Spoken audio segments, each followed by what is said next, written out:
convene this hearing of the House Committee on Elections. Our first order of business is approval of the minutes for February 8th, February 13th, and February 15th. The committee assistant has sent those out. The chair would entertain a motion. Mr. Vice Chairman. Mr. Chairman, I would move that we accept all the minutes as written. Okay, second by the ranking minority member. Is there any discussion on the minutes? Okay, seeing none, all those in favor of approving the minutes signify by saying aye. All opposed, no. Okay, the ayes appear to have it. The minutes are approved. All right, committee, so what we're going to do today is going to walk like a hearing, talk like a hearing, and quack like a hearing, but it's not a hearing. I've been told that I need to make very clear that this was not a blessed bill.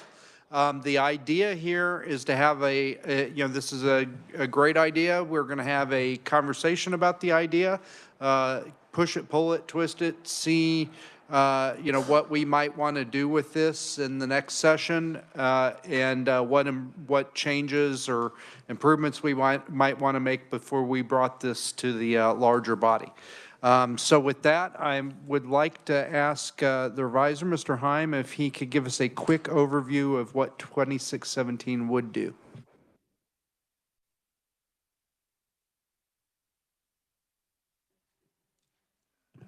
Mike Heim with the Reviser Statutes Office. Mr. Chairman, members of the committee, I did not do a brief because the bill is very brief, but let me just hit the what it does. It provides no legislator shall vote or take any action in favor or against a legislative matter if the legislator or the legislator's immediate family has a special interest in the legislative matter. Any legislator is prohibited from taking action, shall abstain from voting, and there's a definition of immediate family member.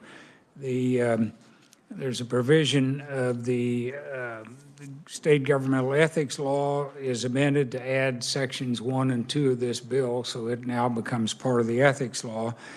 And then 46-288 would give the commission the power to, in addition to any other penalty, assess a civil fine. There's a couple of, there's a statute that I had put on the back of your bill, which provides for, it's 46-243, provides basically if the violation is a misdemeanor, it shall be subject to censure and forfeiture of office. Sub C of that says if the section applies to a legislator, the House which the legislator is a member will determine whether censure, forfeiture, or other disciplinary measure is to be imposed. There's a couple of other statutes that are listed in Mr. Scoglin's testimony that are relevant as well. One defines legislative matter and the other is special interest, but I'll let him get into those. All right, are there any questions for the reviser on the language in the bill?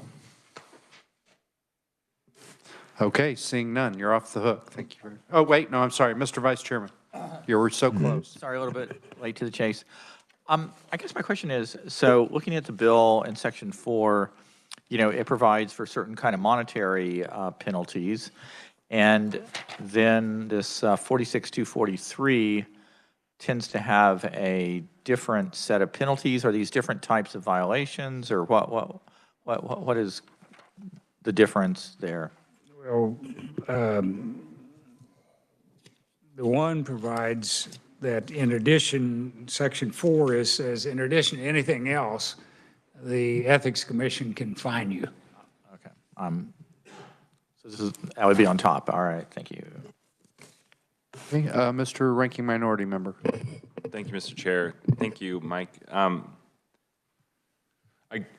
trying to think how this would work. So there's been instances where I've abstained from a vote on the floor. We were regulating fundraisers that wouldn't have applied to me, but was more strict to other individuals, so I abstained. If we were to have a call of the House and the House compelled that person to vote, would they be committing a crime? He would have to abstain, I guess, from the vote. Does the call of the House require the member actually vote yea or nay? It's a good question. I don't have an answer for it. And you can correct me if I'm wrong, but I think that's House rules. And so we would have to revise the House rules to comply with this statute, I think, wouldn't we? Right, and you have a House rule dealing with censure and ouster of a member and so on already, so this, I think it would be a little bit difficult, in all honesty, to enforce this particular provision, but that's for somebody else to. Mr. Skoglund thrives in difficulty, so. All right, any other questions? Representative Essex. Thank you.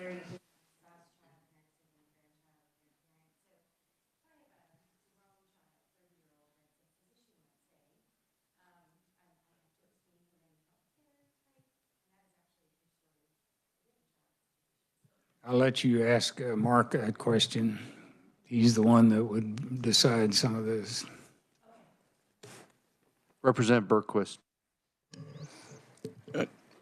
Just the point of a person being able to vote on, like say on the House floor, if somebody calls them to task and accuses them of having a conflict of interest, how do you substantiate conflict of interest if you don't think you have one?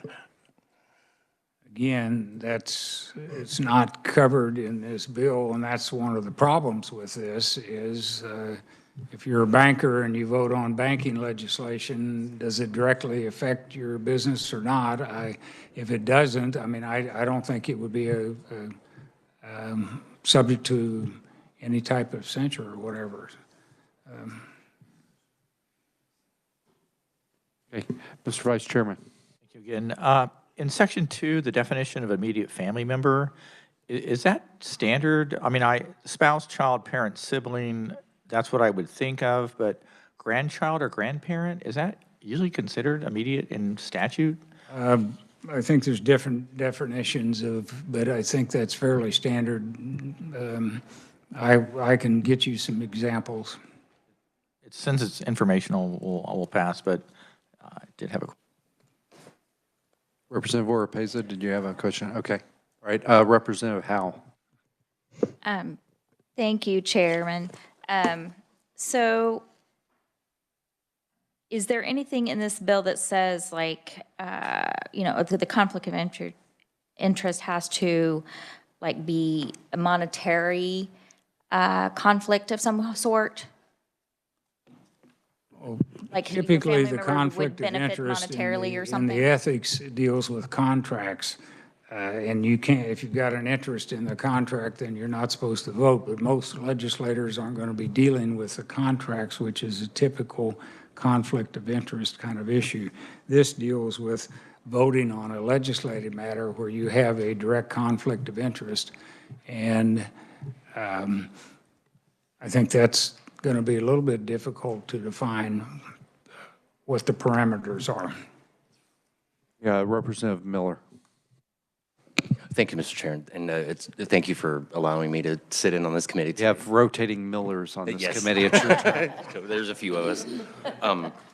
Mike, I had a similar question. So I'm on the insurance committee, and I'm also an insurance agent through the state.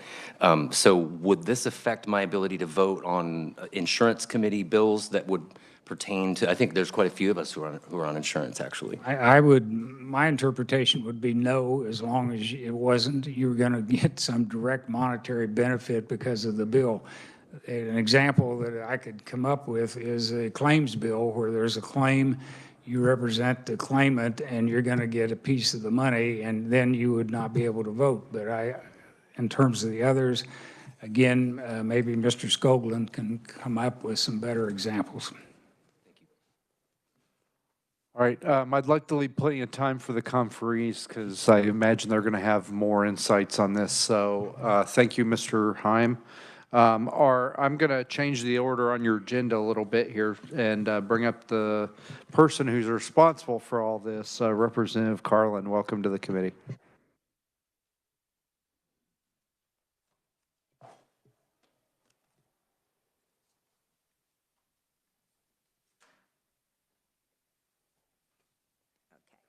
Got too many pieces of paper here, as I always have. Thank you, Mr. Chair, and members of the committee for letting me appear before you today.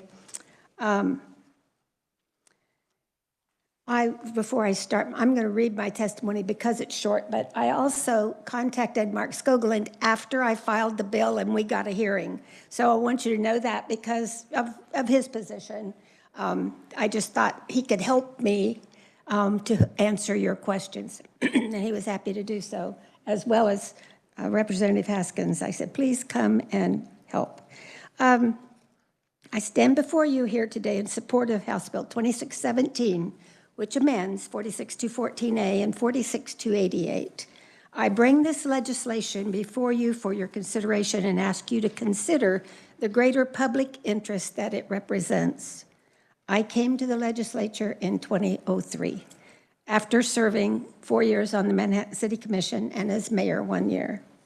City governments operate under the Kansas Open Meetings Act, the Kansas Open Records Act, and conflicts of interest rules. The Manhattan City Commission had strict rules about voting on promoting issues that have a direct financial benefit to the individual commissioner. And vote involved. One time I even had to leave the room because they were naming a baseball field and I was one of the names they had chosen since I built the field. But I didn't get that. But I did leave the room and I thought it was appropriate that let them have their discussion.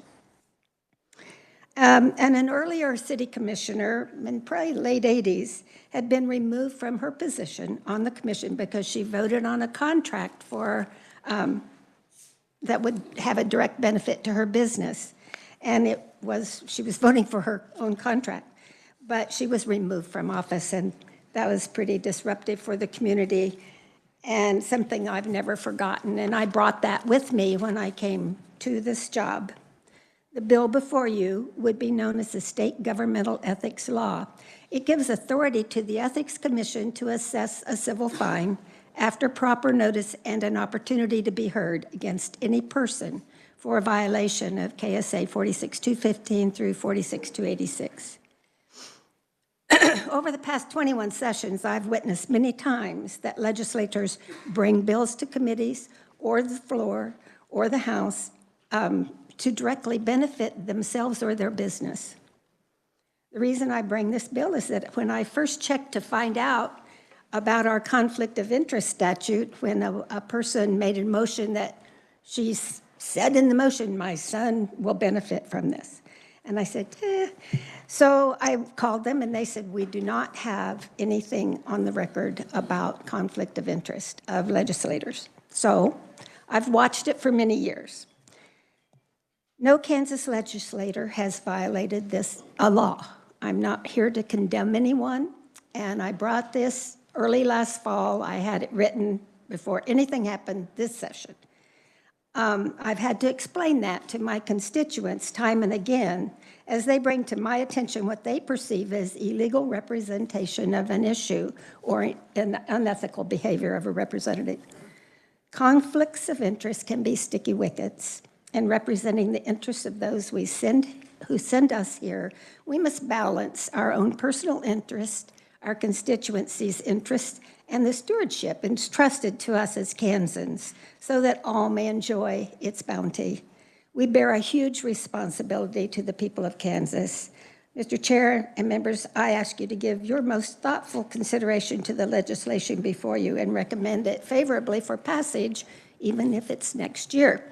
And I didn't realize that it wasn't blessed until after we set this date, but you know, if we have enough energy behind it, there's always a way in this House to get something done, and perhaps it's not this year. I intentionally left it very straightforward, very simple. A lot of your questions I knew would come, but I wanted it to be very simple, direct, and obvious to the person who might be accused of having a conflict of interest that, yes, this is what it is, narrow. so that we don't have every other kind of thing in here. But it's your bill now, and if you choose to do amendments to it, I'd be interested in helping you out with that. Any questions? I'd be happy to stand for questions. Are there any questions for Representative Carlin? Representative Howell. Thank you again, Chairman. Representative Carlin, I am just curious because I do not know this information. How long have you served in the House? I'm in my 22nd year. Okay, awesome. Yeah. And when I read this, when you gave your testimony, you referred to a financial interest. But when I read the bill, it doesn't say financial interest that I'm seeing it. Am I missing something? I heard that as you asked the question, and I looked down and I go, oops. And when the revisor discussed the bill, he sort of alluded to, and this is where I knew that we couldn't do everything, and it does not say monetary, but I thought it said, I intended it to say direct financial benefit. That's my most, that's the thing I can consider to be the most egregious. However, there are other things, that it could be an adoption case. It could be, something that was going to help your family a whole lot in some other way. So I don't want to make it too narrow or too restrictive, but I think the topic needs to be discussed, and I think we all need to be aware that we don't have anything to regulate us on that. Thank you for your question. Mr. Vice Chairman. Thank you, Mr. Chairman.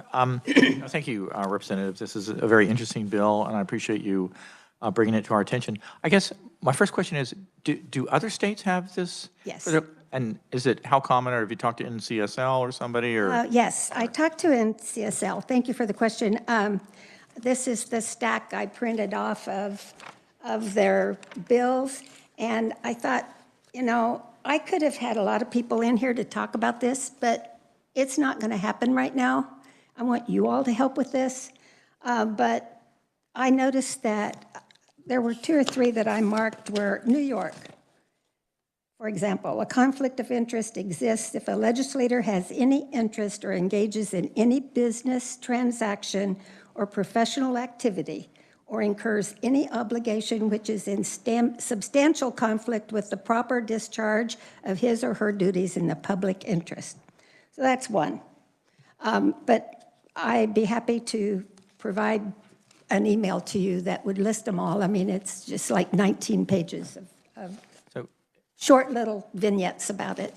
if I could, you're talking like 20, 30, 40 states have this type of, ethics violation or a conflict of interest provision. Is that about, am I summarizing that correctly? I didn't count them, I'm sorry. okay. And I don't want to be held to a number, but Okay. I found that most of them had something in this regard, and several were like ours, that you had to vote on this. Some of them you just have to vote, whether you want to or not, and that's kind of where we are. You have to vote or get the approval to not vote. Then, and you can go back in time. I guess I'm a little, I don't know, maybe a little surprised that you say in your 20 years here that you've definitely kind of seen things that kind of like raise your hackles.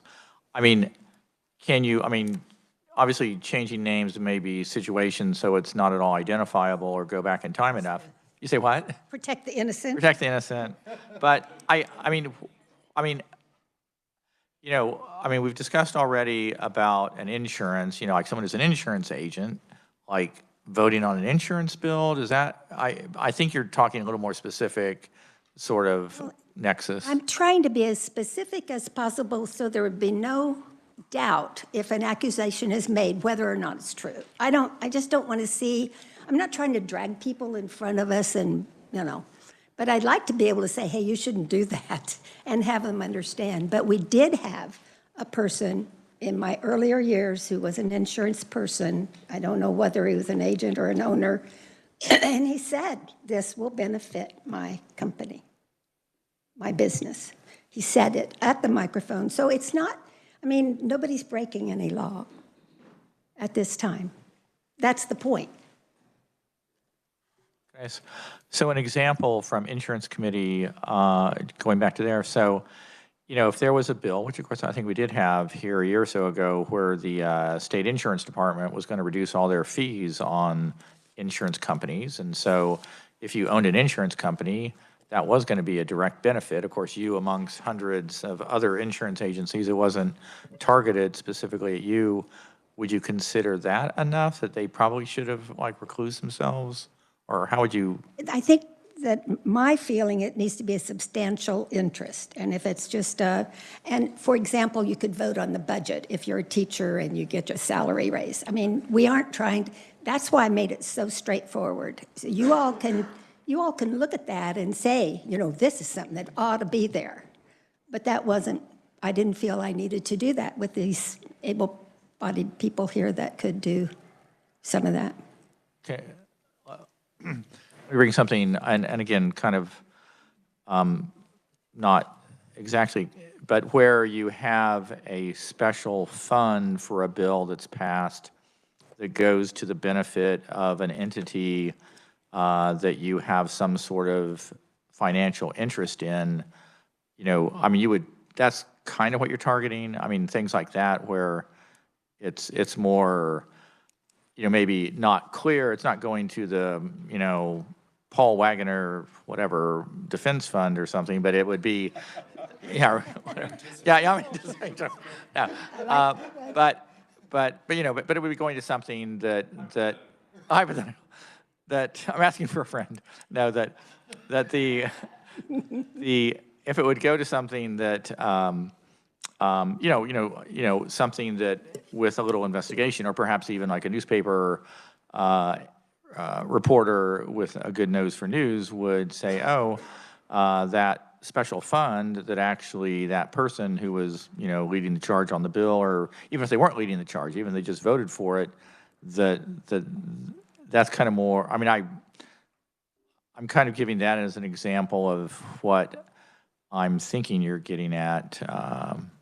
You know, it's the financial interest that they don't disclose, and but that they're going to vote on it anyway.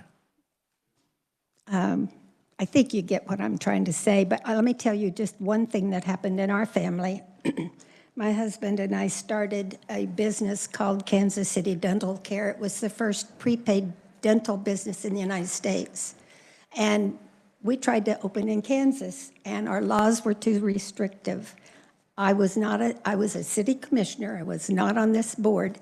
And we opened our business in Missouri, where they would let us come in without putting up all these bonds and everything. We didn't have any money. We just wanted to do something good. And so sometimes you can change the law so that you can do things. But if I would have been here and voted for that bill, it would have been a conflict in my mind. That helps.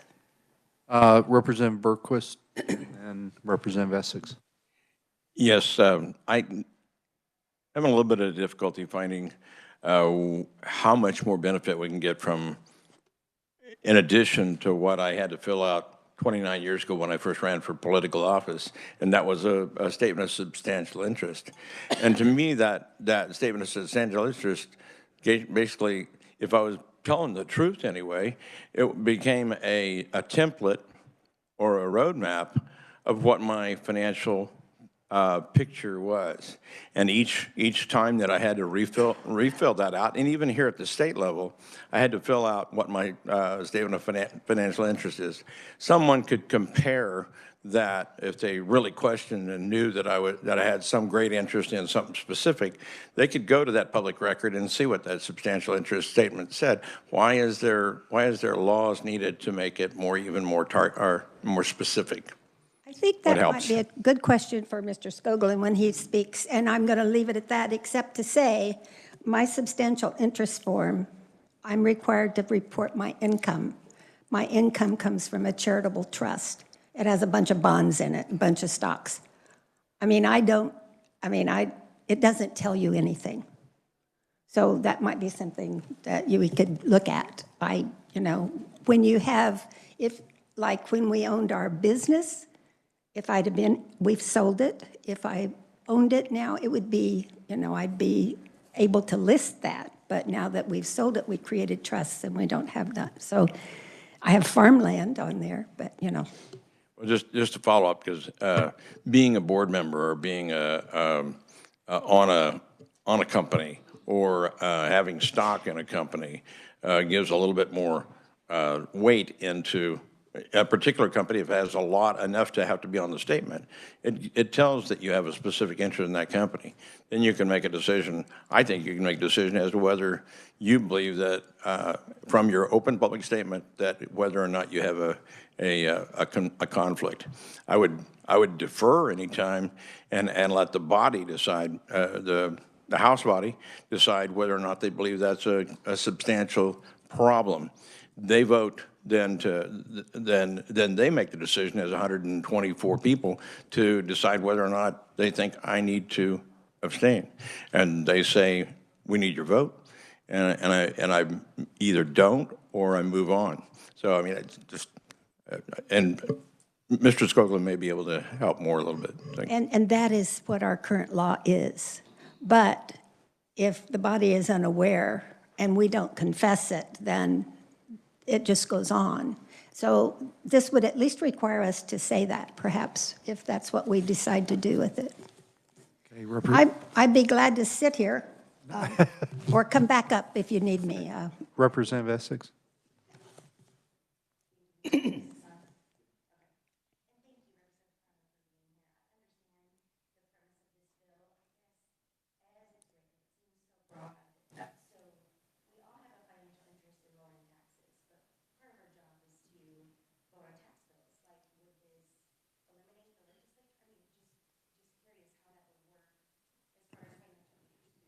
It is my intention that something so broad that a committee brings it to us, not just an individual who says, hey, I've got a tax plan and you guys got to pass it. I mean, it's like, did someone really push this bill through a committee? That would be different. Or if the committee devised a bill, like we're kind of doing here.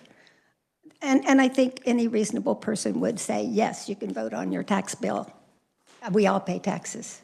So it's not specific to you. Even if you do benefit, you're not the only one. It's for the greater good of Kansas, we hope. So that's the greater good is, I think, primary. Yes. Representative Collins.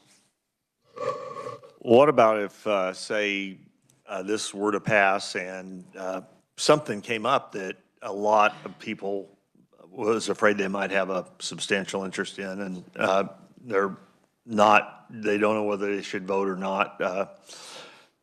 Should we all call Mr. Skoglund and ask him, or would there be some way of determining that, whether we're in violation of this or not? I think we said any individual and their direct family members are the ones that we're worried about. If everybody is this, we all are trying to do something good for the whole. But I'm going to stop. You're getting out of my area of expertise. I've tried always to be ethical. My husband used to say when I was on the city commission, and he's passed away, so God forgive me, but he said, you know, I've got a cigar box on the front porch and nobody's ever put anything in it. And that's my badge of honor. So I feel that way, and I think that was a good way to describe my attitude about. So I got one question, and it's sort of a philosophical question, if you don't mind. So I'm relatively new to politics. Before 2019, I had no idea I'd be doing this, right? But what I've noticed is people vote for people who look like them or have similar interests, right? And we run. When we run, we're like, hey, I'm like you, you know, I'm a small business owner downtown, I'm a farmer, I'm a, veteran, whatever. Does this in any way discourage somebody from voting for somebody who's like them, who has the same similar interests, because when they get up there, they're never going to be able to actively work on the things that we share interest in? What I think about is like, we had a tornado in southern Leavenworth County, and a bunch of bunch of farms got hit and the buildings were knocked down and they were still being charged for the property taxes. And so one of the farmers happened to be a representative up here. And so he ran a bill that eventually made its way through the process and passed, that those buildings that got knocked down by the tornado would be exempted from that year's property taxes. That's special interest, but it was for him and it was for his neighbors. And so are we in some ways discouraging people from sending people who look like them up here because they won't be able to work on the issues? I think that's what everybody's worried about. No, not in my intention at all. I have constituents that ask me to do things, and I have to weigh whether it's good for the state or not, or if enough people would benefit to make it worth the state's money and time to do that. When I came in, they said it cost $2,500 just to write a bill. I don't know what that cost would be like anymore, but it's up, of course. And so when we write these junky things that we just do, and like this almost, because if it had come earlier, it wouldn't be, but it's almost wasted right now because the effort's been done, but we didn't get it in time. But it's still important work. I think that as long as we're representing others that need us to do that, I don't see that we can be singled out as a conflict. But that's also important in how we write a bill like this, is to just say what we mean. When I went to the Build Institute, when I was a freshman legislator, they really had a whole day on what we say in a bill and what we mean. And you have to say what you mean, because it's going to be interpreted somewhere. And, you know, if you want it to say something, you have to put it in there, use the words. I'm going to sit down if that's okay. All right, now I'd like to give plenty of time to the other two conferees here, so I will please, I won't say sit down, but I'll say thank you for your testimony.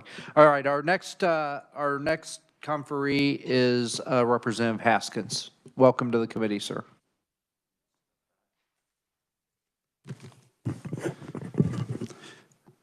Good afternoon, everyone, and let this be a lesson that when Sydney asks for your help, you quickly go the other direction here. I'm happy to be here, Mr. Chair, and esteemed members of the committee. I'm Representative Kirk Haskins from Topeka, Kansas, and it's an honor to advocate for this bill and on behalf of my constituents in House District 53. You've asked a lot of questions.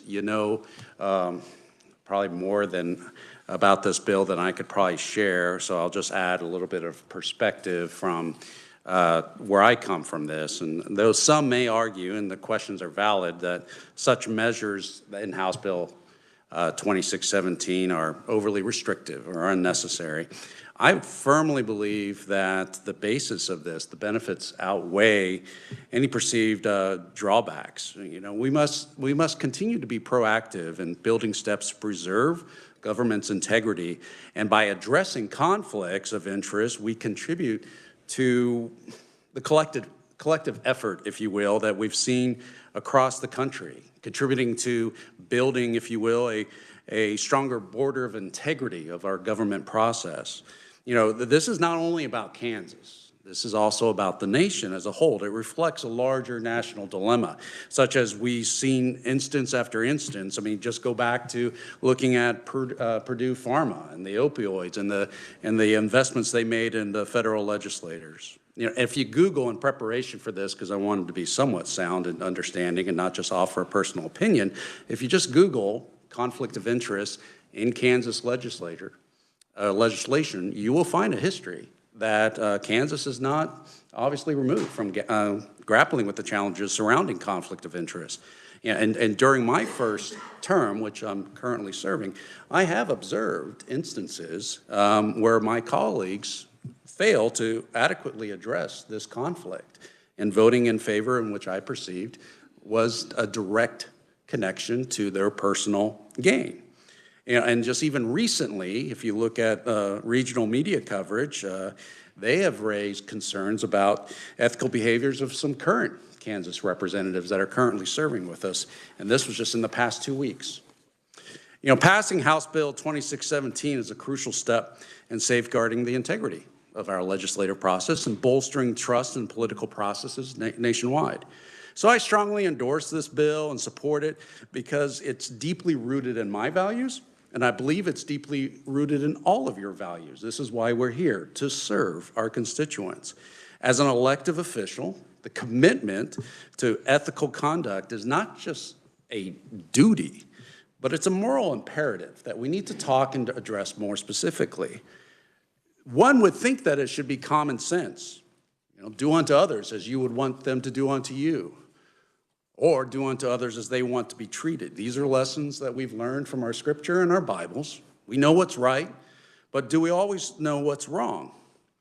Unfortunately, our history has demonstrated that governments will fall, wars will be started based upon the selfish actions of one person.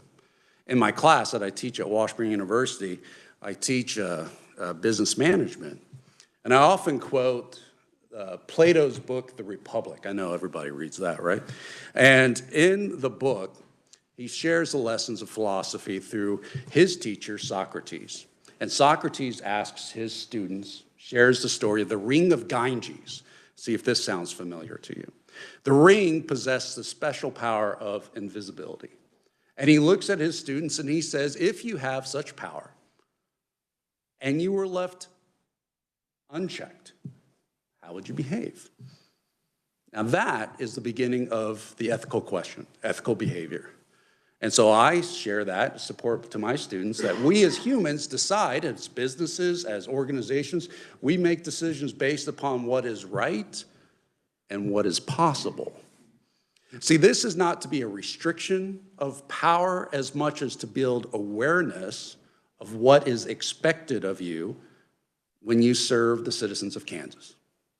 Theory of direct self-placement is often used, in which if you just lay the path out for the students or for whoever serves, you serve, and tell them this is what's going to happen if you go down that direction. Direct self-placement theory will say that the person 90% of the time will choose the right path. And that's what our job should be, is to establish the path of what we expect. Our students and our legislators should behave. So in conclusion, House Bill 2617 is vital for upholding our government, the integrity and restoring public trust. It addresses the conflict of interest, and the legislation ensures decisions are made for the best interests of Kansans. I really don't think I'm alone in believing that as elected officials, our constituents must be the ones who profit from our decisions, and that we should not profit personally from it. In direction of your questions, I think this is a question, would like to lower taxes. Should I not vote against any tax bill?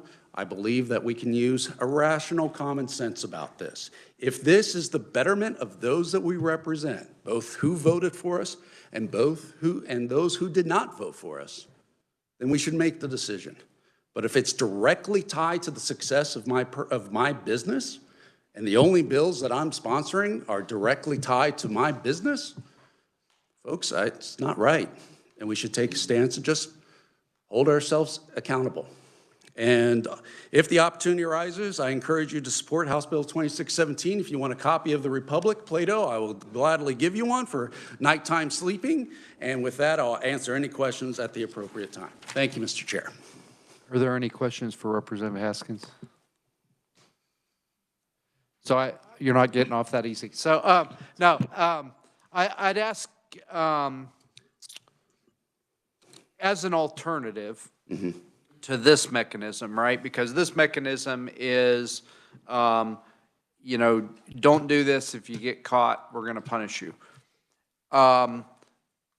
What do you think of as an alternative to this mechanism, sort of radical disclosure? All of our financial interest forms are publicly available and get broadcast, and we have to publish them someplace on our website or whatever, so everybody can see them, and then everybody can see how we vote, and then the voter becomes the enforcer of this rather than Director Skoglund and his commission. Mr. Chair, I think that's an interesting question, and it's also something that we should give thought to. I'm not for any unnecessary regulations or bureaucracy. I don't think that what you described is necessary. I think that what this bill does is it brings to light issues that we know exist, issues that we've seen, and it should unite us in the sense of, we're here to do what's right for Kansans. So should they publicize our financial records? I don't think that the bill requires that or mentions. Is there any law in this country that will curb and solve all crimes? No, there's not. Because again, we make decisions based upon what we think is right and what we think is possible.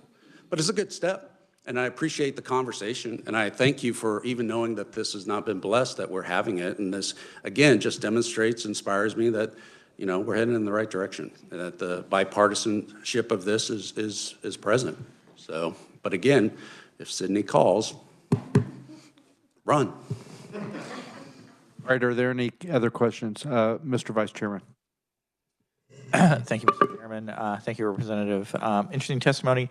I guess, how would you not think that just the political process is not basically the solution? I mean, when I'm thinking of ethical conflicts, I mean, just in my few years up here where I've seen things, I mean, it's usually had a little bit of a partisan tinge that, Democrats can see things that Republicans that, wonder if there is not some secret motivation and likewise. And certainly people leak stuff to the press, that so-and-so, check this out and try and get some sort of news story from, some press, online, whatever group to kind of generate. I mean, I guess I'm just wondering, I mean, you've been up here 4 years, 3 years? 2 years. 2 years, okay. Seems like 4 years, right? I hope to make it through this year, so then it'll be 2, but.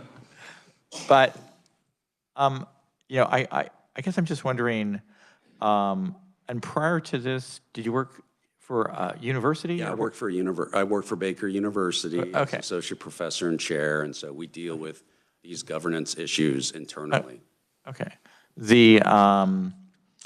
I guess where I'm going with this as far as do you not consider that there's, I mean, given that we do have we already have these substantial interest statements that apply to us. It doesn't apply to our siblings or to our kids or parents.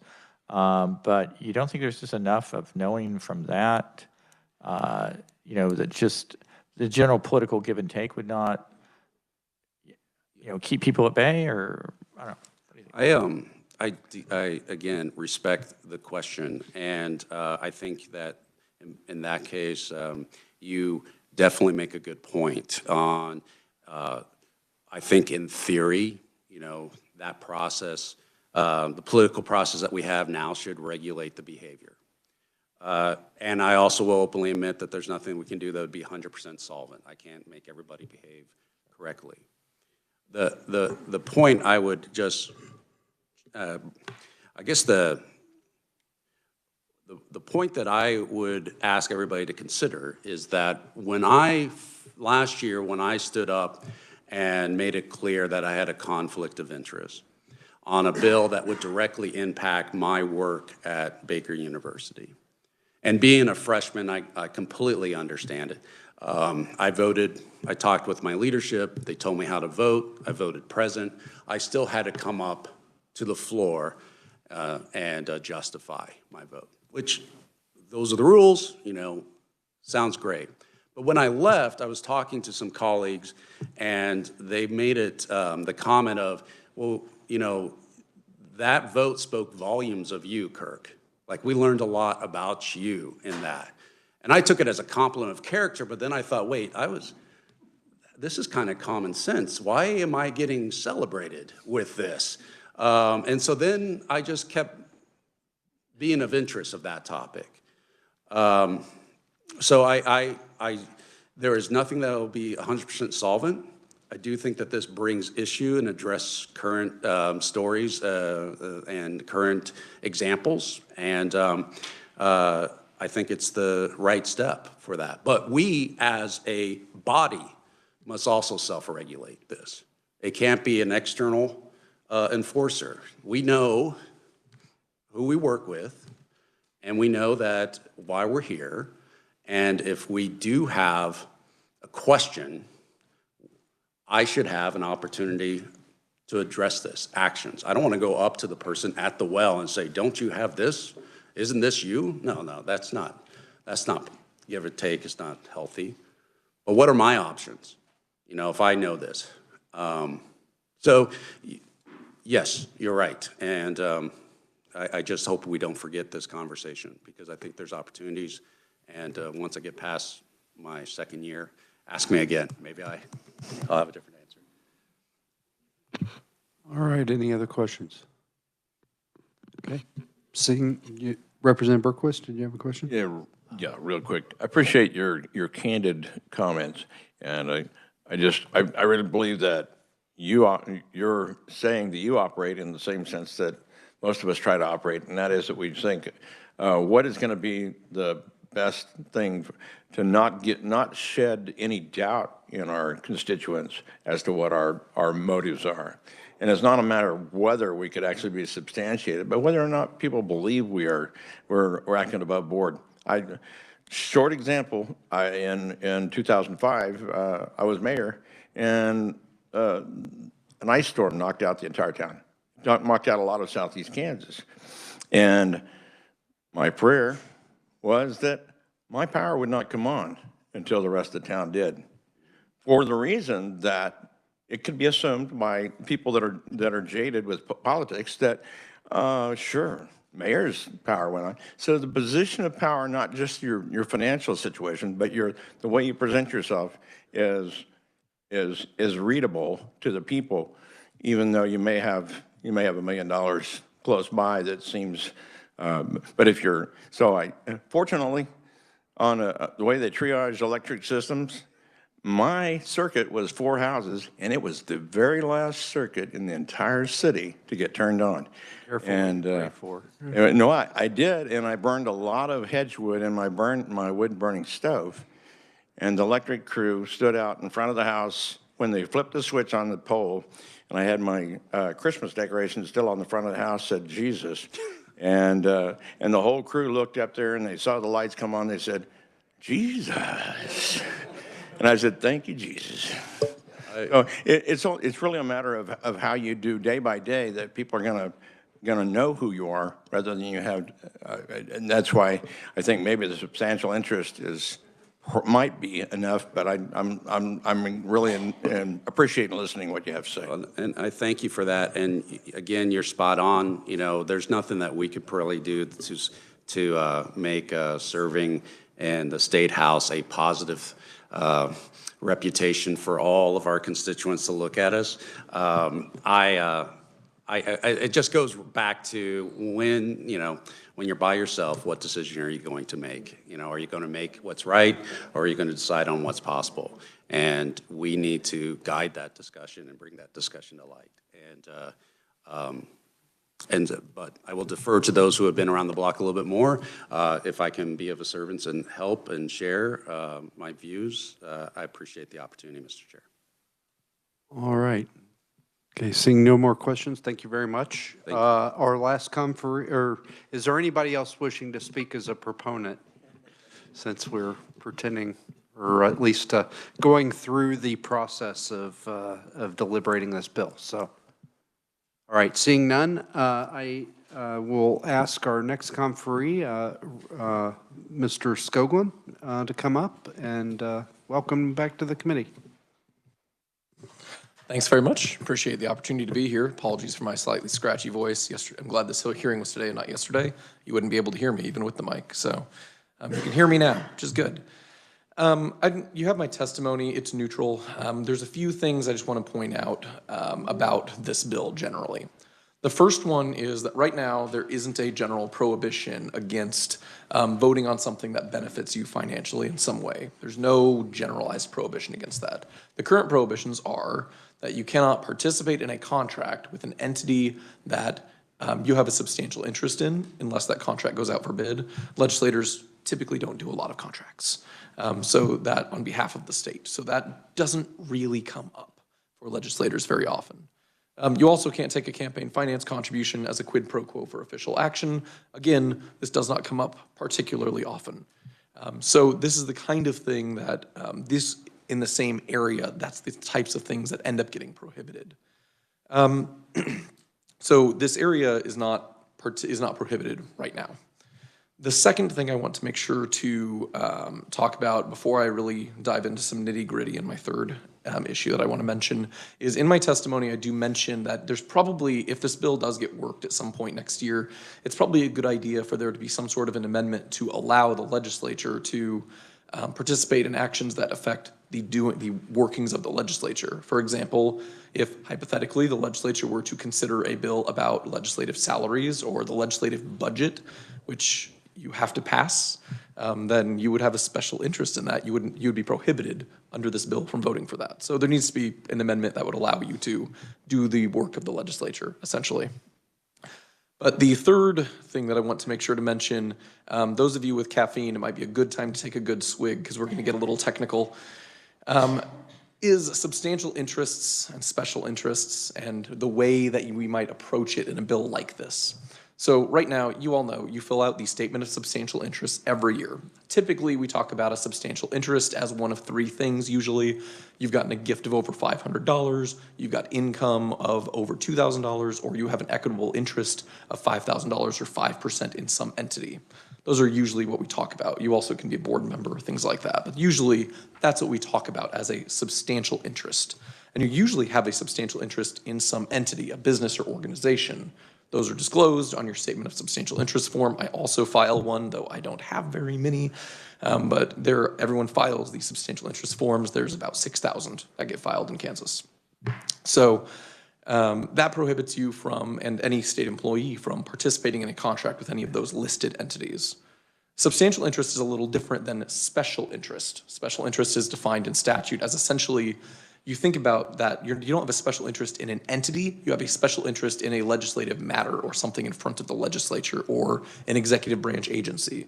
So if you have a special interest in a legislative matter, it's because that matter affects you differently than the rest of the state. So the example I think I give in my testimony is something like, if you own a Christmas tree farm and the legislature is considering a tax break on Christmas tree farms, you have a special interest in the legislature. Even if you don't do anything with the legislature about it, you do have a special interest.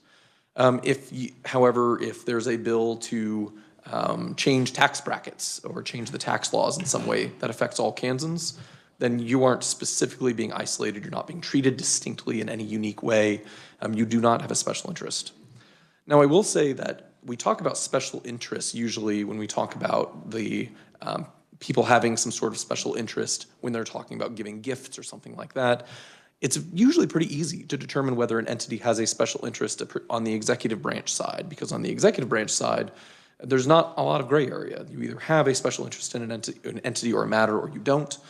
On the legislative side, when you're thinking about people coming to the legislature, that's also usually pretty easy. It's a little different when you are a legislator, when you serve multiple roles. A lot of people have businesses at home, and you also come here. But so special interest is kind of an odd phrase to use. It does effectively prohibit the activity that's being targeted by the bill. I will note that I'm really glad that it's being worked. I think there's been a lot of really good discussion on what special interest actually means, and I don't want to get too into the weeds here because one of the things that may be a good idea for a bill like this to really dig into that goal here is maybe you could use the word special interest with some carve-outs, or you could approach it slightly differently to perhaps be a financial benefit over a certain dollar amount or something like that. That would be a little bit different of a way to approach this concept without having to worry about, well, I serve on FI&I, and we're considering changes to insurance laws. These change things about my business. How do I deal with that? Because that, in many times, there would be times when that would be a special interest. The example before about lowering The fees to register as an insurance agent, if you're an insurance agent, you would have a special interest in that legislative matter, absolutely. That's not a close call. So that's the type of thing to think about here, that there are ways that that language could be massaged or handled slightly differently, if this is a goal that you all would like to consider at some point.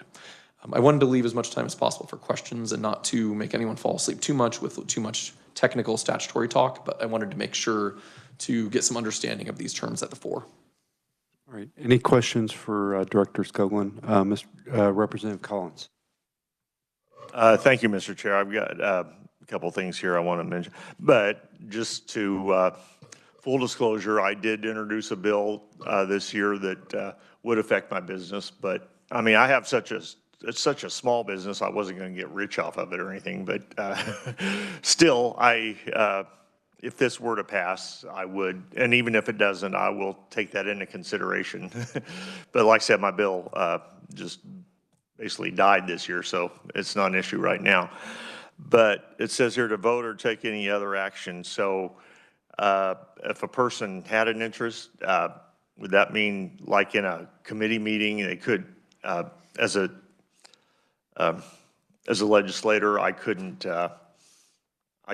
testify or say the bill was, before the committee of the whole, I couldn't speak at the well on that. If there was a bill that affected me in this way? Yes, that's absolutely correct. And the analogy here is when you think about, let's say, for example, you have a county commissioner who has a substantial interest in some business and the county wants to make a contract with that business. That person has to abstain not just from the vote, but from anything at all to do with the making of that contract. They can't be part of it at all. So that's kind of the analogy that appears to be being drawn in this bill. It's very similar to kind of contract making actions. You would be, in the way it's written today, you would be banned from any sort of action about the bill. So you would be abstaining from everything. And I have one other thing, if it's okay with the chairman.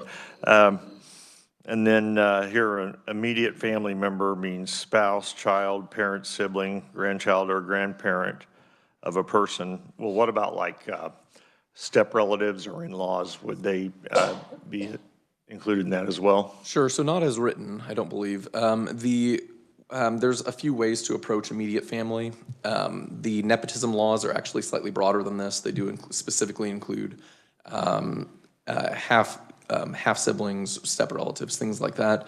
The nepotism laws have a regulation that basically amounts to 2 steps removed on a family tree. This is a little narrower than that, but it's not as narrow as, for example, your substantial interest form, which is you and your spouse.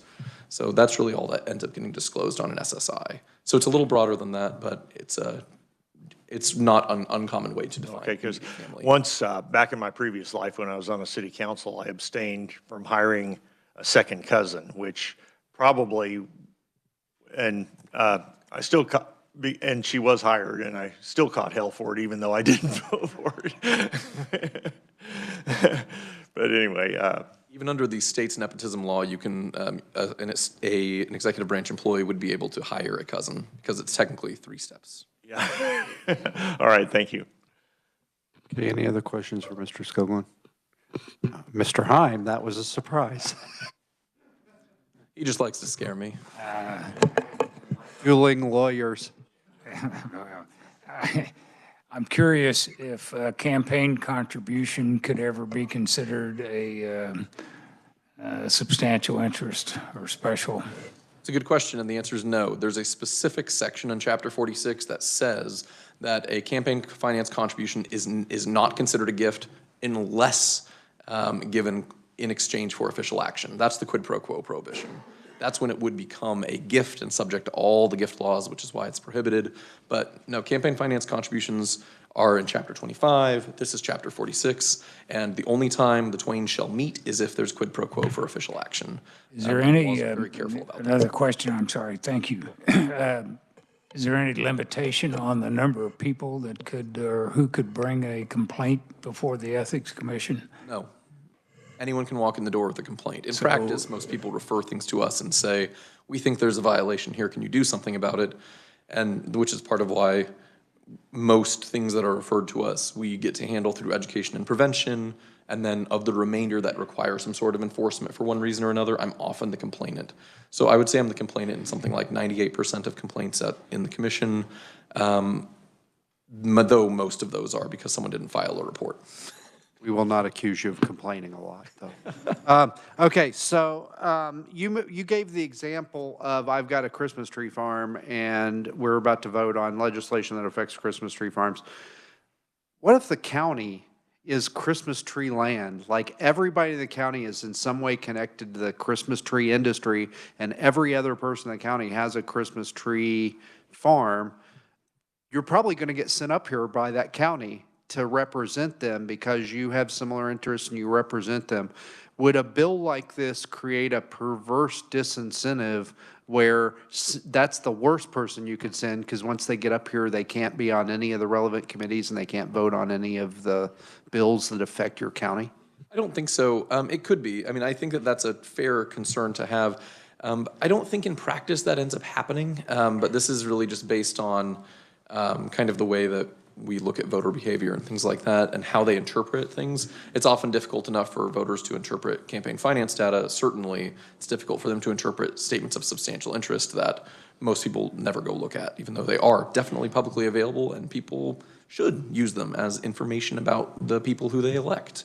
I guess what I'm getting at is, if I'm running in Christmas tree land for state representative, I'm going to say, hey, by the way, I own just like you, I own a I guess what I'm saying is he's going to get sent up here, but then with a bill like this, he's not really going to be able to do things that benefit his district, his or her district. Yeah, I think that that's a pretty narrow universe. I think the analogy that's usually drawn on special interest, as the way that phrase is defined, is whether or not your interests are distinct from the state, not distinct from the county or the district. So I think that it's interesting. But again, that's a good way to think about a different way to possibly approach instead of special interest, a different measurement of influence could be interpreted here. A different way of analyzing that, because I think that that's a fair concern, and that'd be a way to handle it effectively. And then my other concern is something that the representative who's an insurance agent raised, which is, I sit on the insurance committee, and I'm not an insurance agent, and I do a lot of Googling in that committee, and I'm really grateful that I've got several insurance agents sitting around me, and I can say, what does that acronym mean? I mean, we want people that know that industry on that committee, and how might we craft this so that we don't create a law that causes us to have nobody who's in any way involved with insurance on the insurance committee? Yeah, and I think that's a good point as well. I think that, like we talked about, the current prohibition written into the bill is voting or action on the bill. I think that there could be a pretty easy carve-out to allow them to provide subject matter expertise because, again, like you said earlier, that is often some of the reason they're here and why they're on some of the committees they're on. So allowing them to provide that subject matter expertise is, I think, a valuable thing. And certainly that's something that helps the legislature, helps all of you be more informed in the things that you do. So I think that something like that, again, it's just a matter of changing the language around what types of activity is prohibited or what triggers a prohibition. So it's either changing the vote or action language or it's a change to special interest. But either way, I think that the fundamental concern is something that, I mean, we've seen it a lot, frankly. We get a lot of calls, and this last couple of years in particular, where someone calls and says, person A is voting on something that affects their financial benefit. We tell them, well, that's not prohibited. But those calls have been increasing lately. So I think that this bill may be a reflection of those calls, though we don't go and talk about them very much. We haven't really said anything about them other than being here on this bill. So, but yeah, there's different ways to approach language that I think could be differently effective. Mr. Vice Chairman. Thank you, Mr. Chairman. Mr. Skoglund, you inhabit this ethics commission space, and I was, really intrigued to learn that a lot of other states, already have conflict of interest laws aimed at legislators, and I'm just wondering how familiar are you with kind of what other states have in this, And, any just sort of background just from being, an Ethics Commission person? No, I've got good contacts with those other states. There's the annual conference on governmental ethics laws that's very helpful to understand how other states deal with things. This isn't something I've really talked extensively to other states about yet, but I mean, if the bill ultimately has a life next session, it's something that we could have a 50-state survey. I'm not volunteering KLRD for this, sorry. But it's something that it's something that I can help put together. I can talk to those other states and see how they approach it, because I think you're right, and I think this goes to some of the concerns of the chair as well, that seeing the language other states use is, I think, very helpful. I mean, not that something that California does or something that Texas does may or may not work in Kansas, but certainly once you look at enough states, there's going to be an analogy that can be drawn. Representative Howell. Thank you very much, Chairman. And in some of my other committees that I serve on, we call this an informational hearing. And when we do that, more discussion is allowed. So I'm warning you that I have a lot of words, I guess. So, and I'm not sure I have a question, which we normally really do try to stick to, but I would like your feedback on my thoughts, which are a lot in this case. So just for example, I come from a very large family. I have a lot of siblings. And then I chose to give birth to 5 children. So, and then most of them are married. And I consider my daughter-in-laws to be my children, okay? So for an example right now, just in my short time here serving in the legislature, I have siblings that are a nurse. I have a sibling that is an election expert and travels and does consulting across the nation and flies all around our country with election stuff. I'm married to a county commissioner, which is, I don't think, a secret to anyone. And I have children that are firefighters, EMS, paramedics, nurse. One's about to graduate from nursing school. I have bankers. I have credit union workers and a pharmacy tech as children. Okay, I think, oh, and I have children who are public school students, grandchildren, okay? All of those things I have voted on somehow or another since I have been here, okay? Some of these, for example, let's say I vote for increasing special education funding for public school students, and my grandchild has an IEP. That's a direct financial interest for my grandchild, okay, for example, okay? I have voted on nursing. I have I mean, I can't think of any of these things that I haven't voted on in some fashion, way or form. I've certainly voted on things that affect county commissioners or counties. I voted on things that affect my cities. There's people up here right now that are have multiple jobs. I mean, we all have multiple jobs, but I'm just saying, some of them are city councilmen and legislators. Some of them are married to state board members. Some of them are state school board members, I should say. Some of them are actual school board members and a state legislator. I mean, the list is so long. And like, for example, capers, okay? We vote on capers all the time. And do we directly financially benefit off of capers? Yeah, we do, okay? If we were to vote on COLA, for example, for capers, we'd all be financially benefiting. I mean, this is just a very small, very short list of the things that are flying through my head as we're having this discussion. I would be more, the phrase special interest is so broad that immediate red flags go up to me. Even financial benefit needs to be narrowly defined, I think, and how we apply this, because there's lots of ways you could say you're financially benefiting. And to conclude, I say all this by saying, I consider myself to be a very ethical person, and I very much care about these things. And I have read my newspaper for many years and care about politics well before I served here. And I can think of some things that we have not named that I would personally consider to be very much an ethical violation that has been done and passed up here in times past. And I would love to see an improvement, but how do we do this in a real practical, workable way when our very job is about legislating everything. So, I know that was a lot. I apologize. No, I'm just kidding. Can't wait to hear your answer. No. Yes. No, I think, of course, there are reasonable concerns to be had about language, especially when something as difficult as this is being considered.